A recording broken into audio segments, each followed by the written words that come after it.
रीमा और सीमा का गुप्त धन। बात रहे रीमा शांत, विचारशील और व्यवहार कुशल। सीमा चंचल, तीव्र बुद्धि वाली, थोड़ी लालची। सरपंच गांव की न्याय अधिकारी। बाबूलाल गांव का दुकानदार।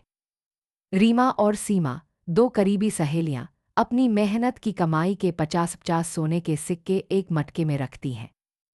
रीमा, देखो सीमा, हम शहर जा रहे हैं, ये 100 सिक्के घर में रखना सुरक्षित नहीं।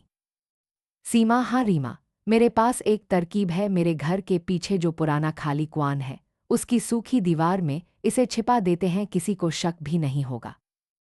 रीमा मटका कुएं में रखते हुए, ठीक है, 50 मेरे और 50 तुम्हारे, जब लौटेंगे तब आधा आधा बांट लेंगे। सीमा वादा मुस्कुराती है, पर उसकी आंखों में लालच झलक। यात्रा से लौटने के 1 सप्ताह बाद सीमा अकेले कुएं के पास जाती है और सारे सिक्के निकाल लेती है। अगले दिन सुबह सीमा रीमा के घर जाती है। सीमा बेचैन होकर, रीमा रीमा सुनो। रीमा शांत भाव से चाय बनाते हुए, क्या हुआ सीमा, इतनी घबराई हुई क्यों हो? सीमा अभिनय करते हुए, हमारे सिक्के, हमारे सारे सिक्के, हमें तुरंत कुएं पर चलना होगा। रीमा, क्यों, क्या हुआ? सीमा, मुझे लगता है किसी को हमारे राज का पता चल गया है। मेरा दिल कह रहा है कि वे अब वहां नहीं होंगे। रीमा मन में समझते हुए, अच्छा चलो चलकर देख लेते हैं। दोनों कुएं के पास पहुंचकर मटका देखती है, मटका खाली है। सीमा जोर से रोने का नाटक करते हुए, ओह मैं कहती थी ना, सब चोरी हो गया, हाय मेरी सारी कमाई, अब क्या होगा? रीमा शांत होकर जमीन पर खाली मटका देखते हुए, हम ये तो बहुत बुरा हुआ सीमा, तुम तो कल रात अपने घर पर ही थी, तुम्हें कैसे पता चला कि आज सुबह चोरी हो गई?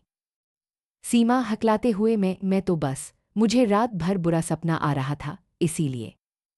रीमा गहरी सांस लेकर, ठीक है, मुझे लगता है कि यह मामला साधारण चोर का नहीं है, यह न्याय का मामला है। कल सुबह हम सरपंच के पास जाएंगे, तब तक इस बारे में किसी से बात नहीं करना।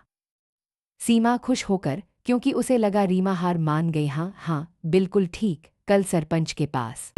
सीमा और कुछ ग्रामीण कुएं के पास मौजूद हैं। सरपंच, यह अजीब मामला है, चोरी का कोई सबूत नहीं, पर सिक्कों का पता नहीं। सीमा, क्या तुम निश्चित हो कि तुमने किसी को नहीं बताया था? सीमा झट से, हाँ मुझे यकीन है, लेकिन रीमा को देखकर रीमा को थोड़ा ज्यादा पता होगा। रीमा हंसकर, सरपंच जी, सिक्के तो सीमा ने ही निकाले हैं। सीमा गुस्से और घबराहट से, झूठ, सरासर झूठ, इसका कोई सबूत है तुम्हारे पास? रीमा, सबूत है सरपंच जी, आप इस गांव के बाबूलाल की दुकान पर चले। सब बाबूलाल की दुकान पर जाते हैं। रीमा, बाबूलाल, क्या परसों रात तुम्हारी दुकान खुली थी? बाबूलाल सोचकर, हाँ रीमा, आधी रात को खुली थी। रीमा, और किसने तुम्हारी दुकान से 500 रुपये का काला रंग और एक बड़ा ब्रश खरीदा था? बाबूलाल सीमा की तरफ देखते हुए, अरे हाँ, सीमा ने खरीदा था, उसने कहा था कि उसे घर की पुरानी खिड़कियां रंगनी है। सीमा घबराकर, मैंने तो। रीमा बीच में टोकते हुए, खिड़कियां नहीं सरपंच जी, सीमा ने वह काला रंग और ब्रश खरीदा ताकि वह रातों रात मेरे हिस्से के सिक्के निकालने के बाद कुएं की सूखी दीवार पर मेरे हिस्से की ओर एक बड़ा काले रंग का धब्बा लगा सके, जिससे वह सुबह आकर कह सके कि चोरी हुई थी। पर चोरों ने आपके सीमा के हिस्से के सिक्के छोड़ दिए, क्योंकि वे गिने नहीं गए। रीमा तुरंत कुएं के पास दौड़ती है और दीवार के एक हिस्से को पानी से धोती है। काले रंग के नीचे 50 का अंक लिखा मिलता है, जो रीमा के हिस्से को दर्शाता है। सरपंच गुस्से से, सीमा, लालच और झूठ, तुमने अपनी ही सहेली को फंसाना चाहा। सीमा की चालाकी रीमा की इस बारीक तार्किक और हाजरजवाबी के सामने हार गई। सीमा शर्मिंदा होकर, मुझे माफ कर दो रीमा।